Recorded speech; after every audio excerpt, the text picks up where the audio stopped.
It is very scary to go and ask your boss for more money or to even negotiate when you're really wanting an offer. People think, I don't want to mess up my chances. But when you're coming in and you are confident and you are so sure that you're like, this is the money that I'm worth, and if not, I'm walking away, it's like, you mean business. So I think it brings more of that level of respect, that level of, oh, okay, wow, we're in the presence of a professional here. Hey there, I'm Kaylin Wood, and this is Money Matters for Moms, the show where busy moms turn overwhelm into abundance. Each week we'll talk side hustles, saving hacks, wealth tips, and some energy tips to help make it all stick. Real tools for real financial freedom. No ramen required. Today I'm here with Gemma Lopez. Gemma is a career coach who helps women confidently negotiate better salaries and take control of their careers. Gemma loves turning career challenges into actionable steps that lead to real results. Hi, Gemma, welcome. Hi. I love your niche, and it's really specific. So can you tell us how you got into focusing on salary negotiation? Yeah, that's a great question. So salary is always something that is that taboo topic, right? I was always taught, don't talk about money, don't bring it up. But I've always been so curious about it because obviously money is what makes the world go round and you need it. So I actually went to school for marketing, did not think I was going to end up in human resources or in recruiting, as many people probably don't. So fell into that. I absolutely loved it. And I think one of the biggest things that I noticed, even from when I started interviewing people many, many years ago, is that people always trip up and struggle around talking about money. And they negotiate, but it just falls flat and then it affects them. And I was just very intrigued to see how uncomfortable talking about money and advocating for yourself is. Not only for me, I thought I was alone in that, but then I started seeing multiple people needing help with it. So that's kind of what interested me, is just seeing how hard it is for people to talk about money. Well, we're kind of trained to not do that, right? It's not correct. It's not polite to ask people how much they make. It's not polite to, look at the checks that people are writing or to see what kind of tip people leave at a restaurant. We're Right. trained to look away, right? Yes, like remove the gift tag, flip your check upside down. So that was so interesting to me because that's the first thing people are curious about when they're looking for a job, yet that's what people don't want to talk about. Absolutely. And so you've been working with people, especially with women, right? Yes. And you're helping them to learn how to be upfront with those kinds of conversations. Yes, because I have found even in my own career that I could have the same job as the person next to me and he's getting paid more than I am. And I may have more education, I may have more credentials, I may be doing more at work, but he gets paid more. So I was always interested into why is that? And one thing I found is if you don't ask, you don't get. So it's been something that I've been so passionate about because people don't teach this. They don't encourage people to talk about it. So it's such an important part that I think people often forget, especially when looking for a new job or even negotiating your performance raises. Like people didn't realize that that's a negotiation point. Like you can advocate for more money at that point. Or even I was finding out like covering a maternity leave, some of my colleagues were getting stipends for that. And I was like, I've never heard of that. So it's just interesting to see how you just don't know what goes on with other people's paychecks, but it's to your disservice by not talking about it because you could be missing out. So that's one of the reasons why I got really into it. And I work with a lot of women to get their confidence up, to really come with the numbers and the data and get prepared for the conversation, because it's just something that's so important. We have to put importance to it. And so the number that people throw around is that women typically are getting paid 70 cents on the dollar for what a man gets paid. Do you think that that has something to do with salary negotiation skills? And if so, what? I do. I think not only salary negotiation skills, because the onus is definitely on us. We're not trying to get paid less, but I think that we definitely are adding to the problem by not voicing our worth and really advocating for ourselves and raising our hands. I think a lot of people fall into the misconception that their boss will notice that they're hardworking and that they are doing all the things. And, I'm clocking in early, I'm staying late, I'm super responsive to messages. And a lot of people will think that that equates to, I'm a great performer, now I need to get my money. But it just unfortunately doesn't work that way. People can't read minds. And I think the biggest thing that I realized is that no one cares as much about your career or your salary as you do. Like, no one else is going to care. So they're probably not thinking about it like you think they are. And no one will know you're unhappy unless you bring it up. I also think that companies, especially ones that I've worked for, are like, don't tell anyone how much money you make. But I think that we've done a little bit better in the recent years with just being a little bit more visible with pay equity. Now in some major metros, job descriptions will have salary ranges. So it's getting a little bit better. But I think there's still a big opportunity for women to ask for what they're worth. So tell me what impact you've seen on your clients' careers when they get those salary negotiation skills. Oh, and this is one of my favorite, honestly. Like, this is what just fuels me, is it's life-changing. Even if $5,000 might not seem like a lot of money to negotiate, and a lot of people will think, well, it's only $5,000, it's not that much. That could be your child's medical bills for the next year, or summer camps, or if you need a water heater repair, anything. Like, we now, in today's day, like, a lot of women are breadwinners and they're the ones making the money. So it's just really awesome to see how I work with a client that is terrified of talking about money, has no idea how much money they should ask, kind of avoids the question altogether. And to see after our work through mindset and really getting them to understand that it's not just about the money, it's about what does this money do and the impact, and that really you're getting paid for a service.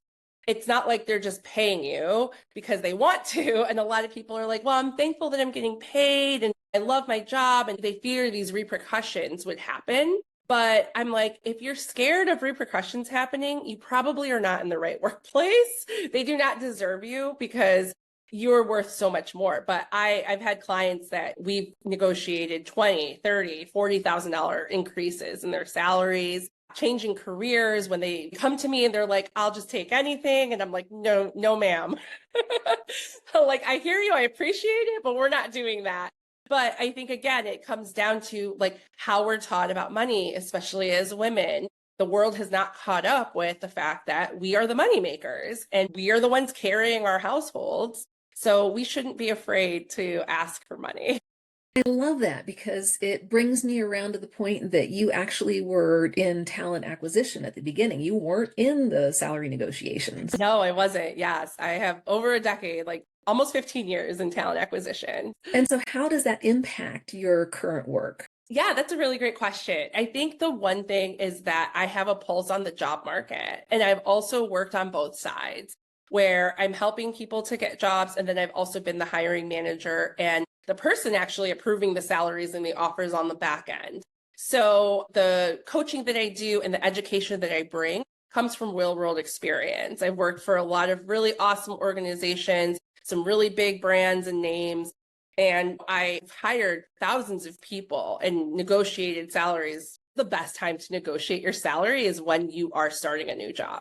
That makes sense because it's all new, right? Because once you're in and you're established, it's hard to go back and say, well, yesterday I was okay with this. And right. And then you'll have the incremental increases after that. So unless you get a promotion, you're probably going to get your 1% to 5% every year. So you really want to come in with the highest salary that you can get. But a lot of people feel nervous about this whole process, right? Yeah, that's a great question. People have ideas in their head of what they want to make, but they don't really have the evidence to provide the actual validation that, yes, this is the salary you should be making. And I think that's where a lot of the confidence and lack of comes from is we're just like, well, I would like to make $1 million. And I mean, everybody would. And you probably are worth that, but let's do some data and see what's out there. So it is very nerve-wracking to go and ask your boss for more money or to even negotiate when you're really wanting an offer. People think, I don't want to mess up my chances, and they start to get really nervous. Do you find that women often lowball themselves, but in actuality, when they ask for the salary that they really deserve, they have a better chance of getting the job because they're valuing themselves? 100%, 100%. And I think that it's very interesting because I'm usually the person that is delivering an offer. That's what my role was. And my heart would break a little bit every time I would talk to a woman that would ask, well, I would hope to make this amount of money, but I'm open. Like they would just kind of retract, please. And then never mind, I'm okay if not. But when you're coming in and you are confident and you are so sure that you're like, this is the money that I'm worth, and if not, I'm walking away. It's like, you mean business. So I think it brings more of that level of respect, that level of, oh, okay, wow, we're in the presence of a professional here. And I've never heard, even talking with hiring managers and finance and everyone trying to get these offers approved, no one has ever said, wow, she's asking for way too much if she comes in confidently. It's usually when people are unsure and they sound hesitant or they're wavering, that kind of signals the company to be like, well, maybe we can negotiate back. But if you come in very strongly and you're like, this is what I'm taking, give me your best offer, it's just a very different kind of conversation and it leaves a different type of impression. That is beautiful and important, and people Yeah. don't know it. So, Yeah, they don't. They don't talk about this, unfortunately. as you said, the best time for them to be negotiating is right up front as they're walking in the door, right? But people have to continue to advocate for themselves. Yeah. And if things change and they find they've got a new skill that's very marketable, I've heard a lot of people will actually change jobs or get other offers in order to be able to come back and prove that they're worth getting a bonus. Yes. And I think that that's a waste of time, to be honest, to interview somewhere else that you're not really interested in when there's other ways to do it. And I've also helped clients to successfully get salary adjustments because, as you mentioned, things change and maybe you came in with a really strong salary, but as the market shifts, especially post pandemic, like things are very, very volatile in the market right now. Positions are in flux. Sometimes they're at high demand, sometimes they're at low demand. So it might mean that if you started your new job maybe a year ago, check to see what the new position is paying because they might be bringing on new people at a higher salary rate than they brought you. But that's not for you to just be like, okay, well, I'm done. I'm just going to go somewhere else. You don't have to. If you like your job, you can just have that conversation. And I've successfully done it.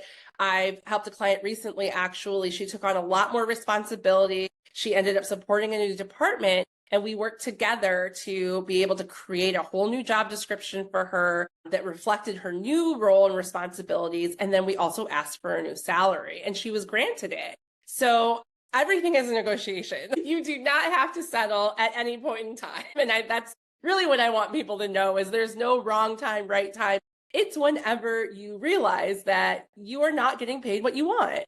I'd love to take this in a slightly different direction because I spent 30 years in a career that wasn't my passion. And I know that you're a career coach and you work with people to help them find out, what they want to be when they grow up. So can you talk a little bit about that, please? 30 years is a very long time to be in a role that is not fulfilling. And oh my goodness, I wish I could have been there 30 years ago. I've tested this and I've proven it with hundreds of my clients that you really can be proactive and be more focused on what your strengths are, what your passions are, and then find something that matches that. I think a lot of people, they just see what's out there, they see what's posted, they think, I just want to get any job. Like their mentality is more reactive and more taking what they can get rather than stepping back and saying, well, what do I actually like to do? What do I hate at my job? Or what do I want to bring with me to the next one? So if someone's in this position where they're like, I do not like what I'm doing, I encourage them to just really figure out what your strengths are. Like, what do you like to do, and start playing around with it at work and doing little experiments. Like, if you've never trained anyone before and you say, maybe I want to train and teach, see if there's a way you can offer up your skills at work to do a stretch assignment and see if you can practice without having to totally change your career off of something you want to try.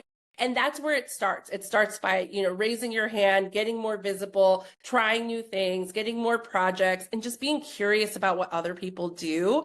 Because a lot of the times, and especially right now with working remotely and hybrid, people will work in a silo. But as I'm sure you know, we were not meant to be by ourselves, isolated.